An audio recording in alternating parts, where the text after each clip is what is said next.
Secret audio recordings leaked from FBI archives in 2024 revealed that the relationship between Marilyn Monroe and JFK was much deeper than we ever imagined. But that conversation on May 19, 1962, those voice recordings had been hidden for 62 years. All the influence of the Kennedy family, FBI pressure, even CIA intervention, all of it was to keep these recordings secret because they contained more than just a love scandal. They held secrets that threatened national security. Whistleblower Daniel Richardson leaked these recordings after retiring from the FBI. "The American people deserve the truth," he said. 62 years is long enough. But nobody was ready for what they were about to hear. The first audio recording dates to March 15, 1962, a secret recording made from a private room in the White House. Marilyn's voice is shaking. "Jack, I'm scared now. They're following me." JFK's response is surprising. "Marilyn, you need to forget what I told you. It's too dangerous." What had JFK told Marilyn? Which secrets were this dangerous? Former FBI voice analyst Dr. Amanda Foster. "These recordings are real. Voice recognition technology shows a 99.7% match, but the content, it's incredible." The second recording is even more shocking. March 22, 1962, from Marilyn Monroe's Beverly Hills home.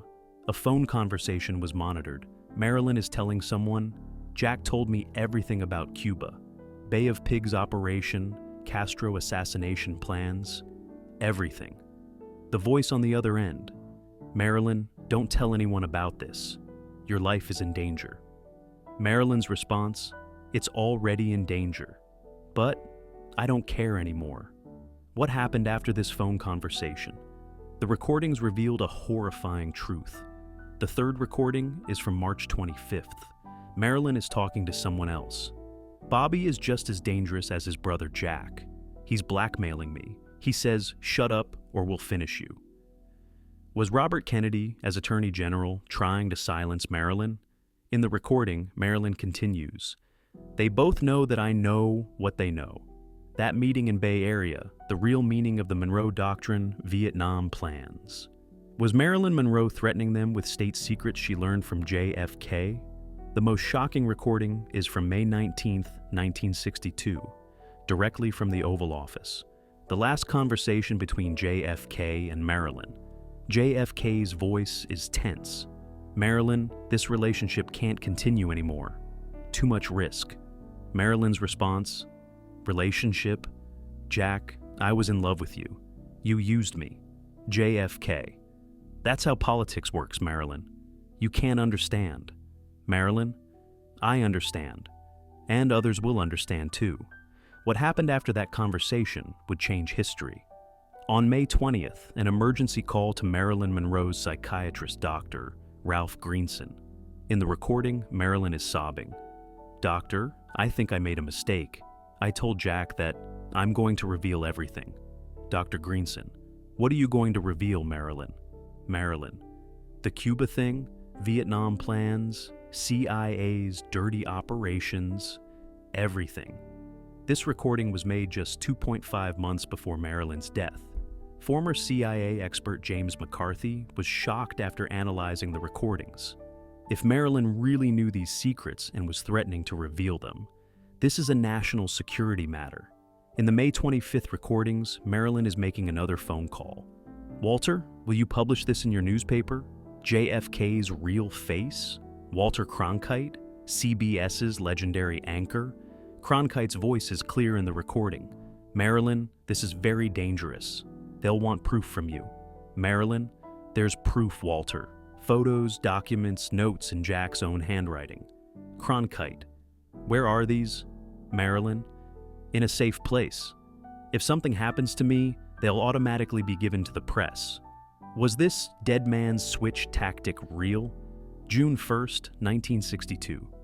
Recordings show the Kennedy brothers in panic mode. Robert Kennedy is talking to someone else. The Marilyn Monroe problem needs to be solved. She can't be controlled anymore. The other voice, "How will it be solved, Mr. Attorney General?" RFK, "By any means necessary." National security is priority. This conversation was just 2 months before Marilyn's death. But the most horrifying recording was yet to come. In a conversation recorded on June 15th, an unknown voice is reporting to JFK. "Mr. President, the Marilyn Monroe problem has been addressed. We have reached an agreement with Dr. Greenson JFK. What do you mean?" The voice, "The doctor will apply special treatment to Marilyn. The problem will be eliminated." Was Dr. Greenson being used to silence Marilyn? In June 20th recordings, Marilyn is telling someone on the phone, "Doctor, Greenson has started acting strange. He's giving me different medications. I feel weird." Her voice is getting weaker. It's like my memory is being erased. Was this CIA's MKULTRA project, mind control experiments? The June 25th recordings showed how horrifying the truth really was. In that recording, Marilyn Monroe is talking to a friend. "Sarah, if something happens to me, there are documents in the safe at Peter Lawford's house. The key is..." The voice suddenly cuts off. The recording is damaged. Where the key was located was never learned. Peter Lawford was JFK's brother-in-law and Marilyn's close friend. What was in that safe? July 1st, 1962. One of Marilyn's last clear recordings. Her voice has changed, as if she's someone else. "I don't remember anything anymore. What I talked about with Jack, what I learned, it's all blurry. Drugs, hypnosis, mind control, former MKULTRA expert doctor." Sidney Gottlieb's notes state, "Subjects may forget their previous experiences after memory erasure procedures, but the final recording held the biggest surprise. August 4th, 1962, one day before Marilyn's death. The last call made from her home phone. Marilyn's voice suddenly becomes clear. "My memory is coming back. I remember everything." The unknown voice on the other end. "What do you remember, Marilyn?" "Marilyn, everything Jack told me. Cuba, Vietnam, assassination plans, and what I saw that night at his house." "Which night? What had she seen at JFK's house?" Marilyn continues. "In 1961 at Hyannisport, I saw that meeting. Jack, Bobby, CIA, Director Allen Dulles. They were making plans to kill Castro. The existence of this meeting was never confirmed. Was Marilyn really a witness? The final recording revealed the real cause of Marilyn's death. August 5th, 1962, 7:47 p.m. The last call made from Marilyn's house. Her voice is panicked. "There are people in my house. They came. I was going to tell the journalists everything tomorrow." The voice cuts off. Then sounds of struggle. A man's voice. "Too late, Marilyn." At 11:15 p.m., the official statement, Marilyn Monroe committed suicide. Reality? She was silenced. Are these recordings real? According to FBI retiree Richardson, yes. "We kept these recordings for 62 years. Because the Kennedy family, CIA, even power centers we call the Illuminati pressured us." Voice analyst to Dr. Foster. "Technical examination results are definitive. These voices are real, no manipulation. But the biggest evidence is that the information in the recordings matches real events. The relationship between Marilyn Monroe and JFK began in spring 1961. Official history says it was just a few meetings, but the secret recordings reveal a much deeper relationship. Their first meeting was at Bing Crosby's house in Palm Springs. JFK was a powerful senator at the time, running for president. Marilyn was Hollywood's biggest star. According to the recordings, JFK used Marilyn not just for love, but for political purposes. Marilyn's Hollywood connections, media influence, and effect on the public served JFK's interests. But over time, Marilyn began to become privy to JFK's most intimate secrets. As president, JFK would tell Marilyn information he learned in national security meetings during his relaxed moments. The reasons for the Bay of Pigs invasion failure, assassination attempts against Castro, plans for Vietnam intervention. Marilyn knew it all. Even worse, she knew about scandals in JFK's private life, affairs with other women, mafia connections, situations where he allegedly took bribes. In early 1962, Jackie Kennedy learned about her husband's affair with Marilyn. A huge scandal erupted. JFK was forced to end his relationship with Marilyn, but Marilyn didn't give up that easily. She gave JFK an ultimatum: either marry me or I'll give everything I know to the press. Taking this threat seriously, JFK first brought in his brother, Robert Kennedy. RFK, as Attorney General, tried to intimidate Marilyn using all the power at his disposal. FBI agents began following Marilyn. Phone tapping started. The house was put under surveillance. But Marilyn was resisting. Blackmail attempts also began. Scandals from Marilyn's past were brought to light. Former lovers' secret photos were leaked to the media. But Marilyn was determined. She contacted famous journalists like Walter Cronkite and Drew Pearson. "I'm going to show JFK's real face," she said. At this stage, the CIA got involved. Mind control techniques developed under the MKULTRA project began to be applied to Marilyn. Dr. Ralph Greenson was convinced to cooperate with the CIA. The medications given to Marilyn were changed.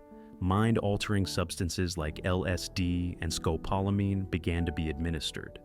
The goal was to erase Marilyn's memory, make her forget state secrets. It worked for a few weeks. Marilyn was like a zombie. But at the beginning of August, the effects of the drugs began to wear off. Marilyn was slowly regaining her memory, and she was determined to get revenge. On August 5th, she decided to make her final move. She had called journalists and announced she would make big revelations the next day. Were the people who came to her house that night CIA agents, mafia hitmen, or directly Kennedy's men? Marilyn Monroe's body was found the next morning. The official statement was suicide. But there were contradictions in the autopsy report. Marilyn had a lethal dose of drugs in her stomach, but injection marks were also found. Would someone committing suicide inject themselves? Also, the safe in Marilyn's house had been emptied. All the documents and photos inside had disappeared. Documents were similarly stolen from the safe at Peter Lawford's house. Marilyn's dead man's switch plan hadn't worked. For the next 60 years, this incident was covered up. No official investigation was conducted. The Kennedy family maintained their silence, but the recordings leaked by FBI retiree Daniel Richardson in 2024 revealed how horrifying the truth was. Are these recordings real? Technical analyses definitively say yes. Voice recognition and technology, the recording quality of the era, the historical accuracy of the topics discussed. Everything shows the recordings are real, so why did they surface now? According to Richardson, enough time has passed now. All the actors from that era are dead. There's no point in hiding the truth. The Kennedy family denies these claims. They say it's completely fiction, but the details in the recordings match historical facts perfectly. The CIA and FBI haven't made official statements yet. They only say, "We cannot comment." Will these recordings rewrite American history? Will JFK's legacy be questioned? Will the real cause of Marilyn Monroe's death be officially acknowledged? Time will tell. But one thing is certain. Marilyn Monroe wasn't just the victim of a love scandal. She was a woman who knew state secrets and was meant to be silenced. And in the end, she was silenced. The relationship between JFK and Marilyn wasn't just about love. It was a dark story where power, secrets, politics, and death intertwined. And the full truth of this story may never come to light.